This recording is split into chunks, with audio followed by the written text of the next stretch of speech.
علی علی حق ہے، علی حق ہے، علی حق ہے، علی علی جدھر حق ہے ادھر مولا، جدھر حق ہے ادھر مولا، جدھر مولا ادھر حق۔ لہذا خراسان سے، مشہد مقدس سے تشریف فرما ہوئے ہندوستان، اور ہندوستان کے بڑے شہر لاہور میں قیام کیا۔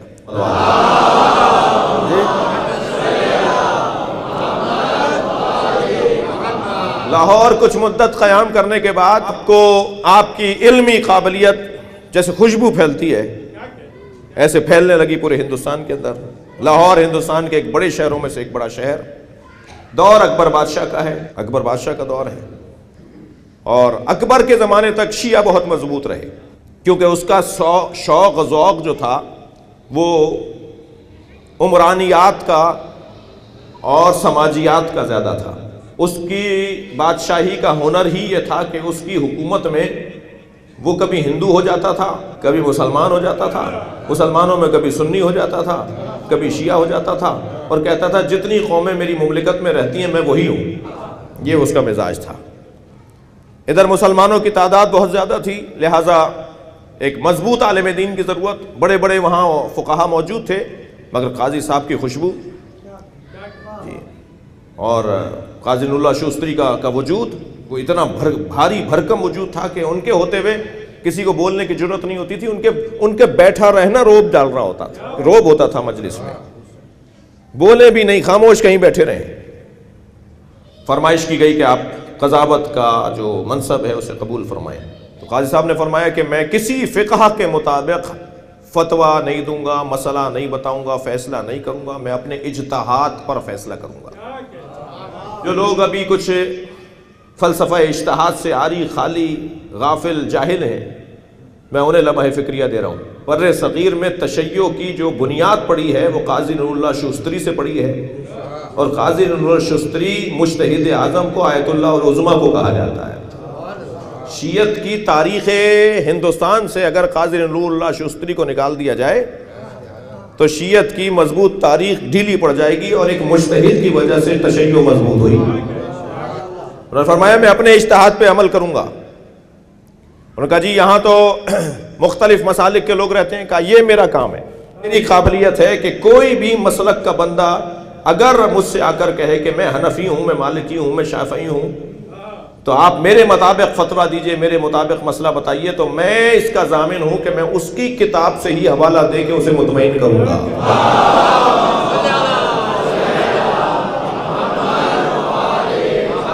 یہ کم بات نہیں ہے۔ تمام فقہا کے آراء، انظار، فتاویٰ، ان کے اجتہاد کے اوپر تسلط ہونا، یہ بہت بڑا کمال، یہ تباہر علمی کہلاتا ہے، یہ بحر علم کہلاتا ہے ایسا شخص۔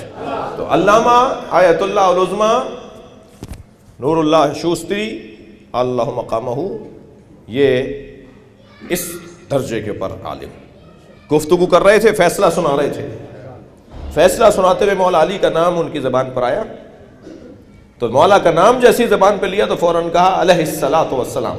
تو وہاں بات پھیلنا شروع ہو گئی کہ انہوں نے علی کو تو علیہ السلام کہا ہے، تو یہ تو شیعہ بولتے ہیں، تو یہ تو شیعہ ہیں۔ آپ دیکھیں نا اپنے اوپر کتنا قابو پایا ہوگا کہ پورے ہندوستان پر علم کی بادشاہت ہے، مگر لوگوں کو پتہ نہیں ہے کہ یہ اس کا مسلک کیا ہے، سارے سب کے لیے ایک جیسا وجود۔ ہمارے مدرسوں میں ایک علم پڑھایا جاتا ہے فقہ مقارن، تمام فقہوں کی مشترکہ کیفیت۔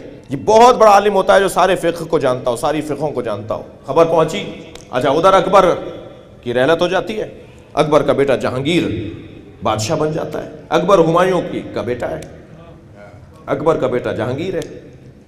جہانگیر چونکہ باپ والا مزاج نہیں رکھتا تھا اور شیعت سے عاری و خالی اور دشمن تھا، تو خبر پہنچا دی جہانگیر کو کہ جی یہ تو شیعہ ہیں، یہ جو قاضی القضات ہیں، آپ کے چیف جسٹس ہیں ہندوستان، پورے ہندوستان کے، کراچی کے ساحل سے لے کر اور ہندوستان کے وہ جو نوگو ایریاز ہیں، بر صغیر کوئی چھوٹی بات ہے، بر صغیر، بر اعظم، بر صغیر، اتنی بڑی مملکت۔ اس وقت 3 بڑے ملک ہیں اس کے اندر، پاکستان، بنگلہ دیش، اس وقت کی بات کر رہا ہوں جب پاکستان، بنگلہ دیش، ہندوستان ایک تھا۔ اس پوری مملکت پر اگر کوئی قاضی القضات تھا تو وہ قاضی اللہ شوستری رحمۃ اللہ علیہ۔ بلا لیا جہانگیر نے کہ بلائیے قاضی صاحب کو، قاضی القضات کو بلائیے، چیف جسٹس صاحب کو بلائیے، کہ آپ شیعہ ہیں؟ اب سارے ملا بیٹھے ہوئے ہیں، میں ملا ہی بولوں گا جو لڑوانے کی بات کرے، جو پیار کی بات کرتا ہے وہ سنی بھی ہو تو عالم ہوتا ہے، لڑوانے کی بات کرے وہ کسی مسلک کا بھی ہو ملا ہوتا ہے۔ ایسے آدمی کو ہم احترام ہی نہیں دے سکتے کہ جو کسی کو نقصان پہنچاتا ہو۔ سارے ملا بیٹھے ہوئے ہیں اور قاضی صاحب کو بلا لیا، اور صدر مملکت اور جو بھی بادشاہت کہیے جہانگیر کی، کہنے لگا آپ شیعہ ہیں؟ حضرت نے فرمایا کہ میں اہل بیت کا چاہنے والا ہوں۔ کہ اہل بیت کے چاہنے والے تو ہم بھی ہیں، کون ہے جو اہل بیت کا چاہنے والا نہیں ہے؟ وہ شیعہ، وہ مسلمان ہی نہیں ہے جو اہل بیت کو نہ چاہتا ہو۔ کہنے لگا بس میں اہل بیت کا چاہنے والا ہوں۔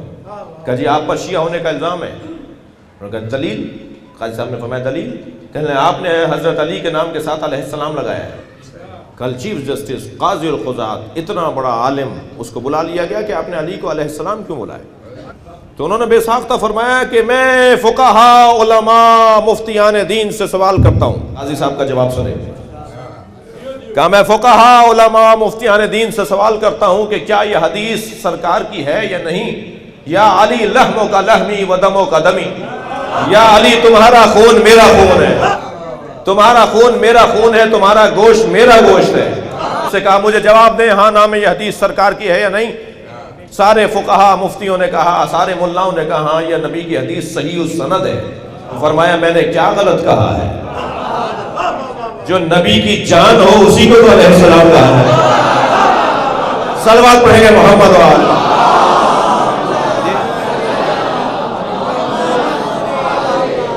اب یہ امام جانتے تو تھے کہ مسئلہ کچھ اور ہے، قاضی صاحب کے آگے لاجواب ہو گئے ہیں، لیکن یہ طے کرنا ضروری ہے ان لوگوں پر کہ یہ شیعہ ہیں۔ تو اب تلاش میں لگے رہے، تو اب وہ سازش کرنا شروع کی جو ہمیشہ سازشوں کے ذریعے سے ہی جو نقصان پہنچایا گیا ہے وہ سازشوں کے ذریعے سے پہنچایا گیا ہے۔ دین کے سانپ ہمیشہ ڈستے ہیں جی، سامنے آنے والا تو مرد ہوتا ہے، پیچھے سے مارنے والا تو بزدل ہوتا ہے۔ انہوں نے ایک شخص کو تیار کیا کہ تم شیعہ بن کے تم شاگرد بن کے ان کے پاس جاؤ کہ میں آپ کا شاگرد بننا چاہتا ہوں، شاگرد میں قبول کر لیں، قریب ہوتے چلے جاؤ، جا کے کھوج لگاؤ، کوئی ثبوت لے کر آؤ کہ یہ شیعہ ہیں۔ لہٰذا ایک شخص ان کے قریب ہوا اور ان کا شاگرد بنا۔ بہت مدت کے بعد جب وہ بہت قریب آ گیا تو پوچھا استاد آج کل آپ کیا لکھ رہے ہیں؟ تو بتایا کہ میں احقاق الحق لکھ رہا ہوں، ازحاق الباطل احقاق الحق، کتاب کا پورا نام یہ ہے، احقاق الحق ازحاق الباطل، یہ کتاب لکھ رہا ہوں۔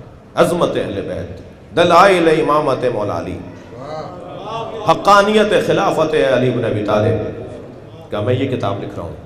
اس کتاب کا ایک نسخہ چرایا جاتا ہے، کچھ تحریر چرائی جاتی ہے اور لے جا کے پیش کر دی جاتی ہے کہ یہ تو شیعہ ہیں، یہ تو ثبوت ان کے ہاتھ کی تحریر۔ بلا لیا گیا، جہانگیر بلاتا ہے، یہ آپ کی تحریر ہے؟ کہا جی میری ہے۔ کہ یہ کیا لکھ رہے ہیں آپ؟ کہا میں وہی لکھ رہا ہوں جو حق ہے۔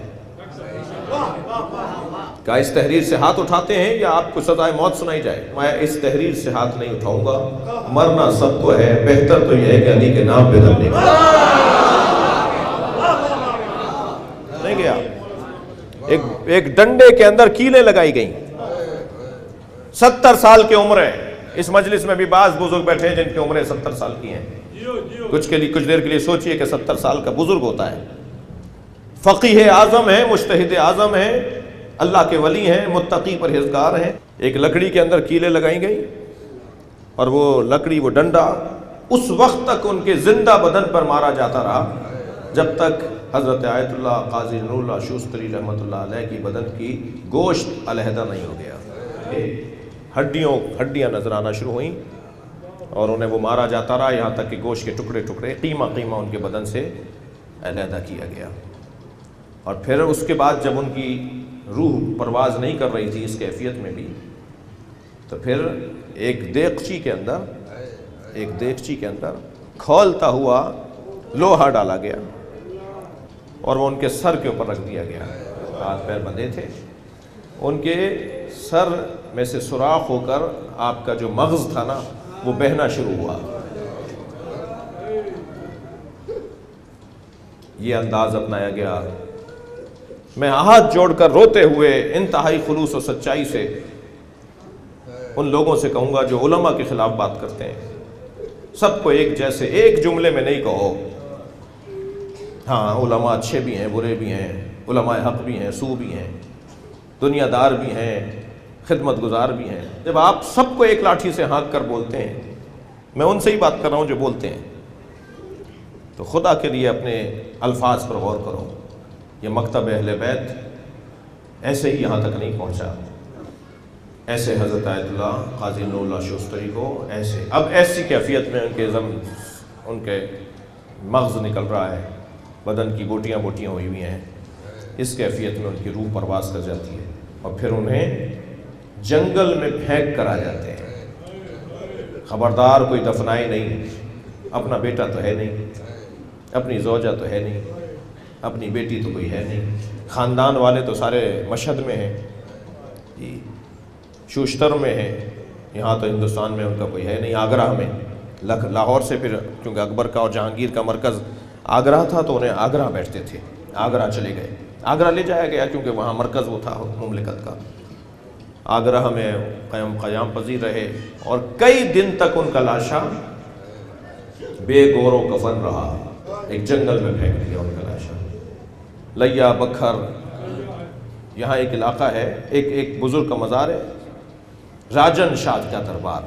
راجن شاہ مشہور ہیں، تاریخ میں وہ راجن شاہ نہیں ہے، تاریخ میں وہ راجو شاہ ہیں، اس وقت مشہور ہیں راجن شاہ، تاریخ میں کتابوں میں لکھا ہوا ہے راجو شاہ، سید راجو شاہ بھی بعد میں لگایا گیا ہے، جیسے قاضی صاحب کے نام کے ساتھ، جیسے حضرت عبداللہ شاہ غازی کے نام کے ساتھ غازی جو ہے وہ بعد میں لکھا گیا ہے، ورنہ ان کا نام عبداللہ اشتر ہے، جی حضرت عبداللہ اشتر۔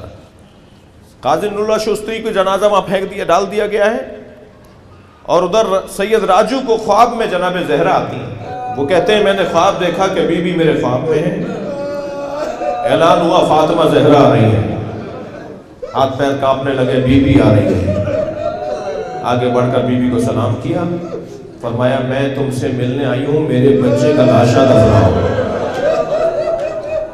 میرے بچے کا لاشا دفناؤ، میرا بچہ بے گور و کفن ہے۔ میں نے کہا بی بی آپ کا بچہ کہاں گور و کفن، بے گور و کفن، کون سا بچہ آپ کا بے گور و کفن؟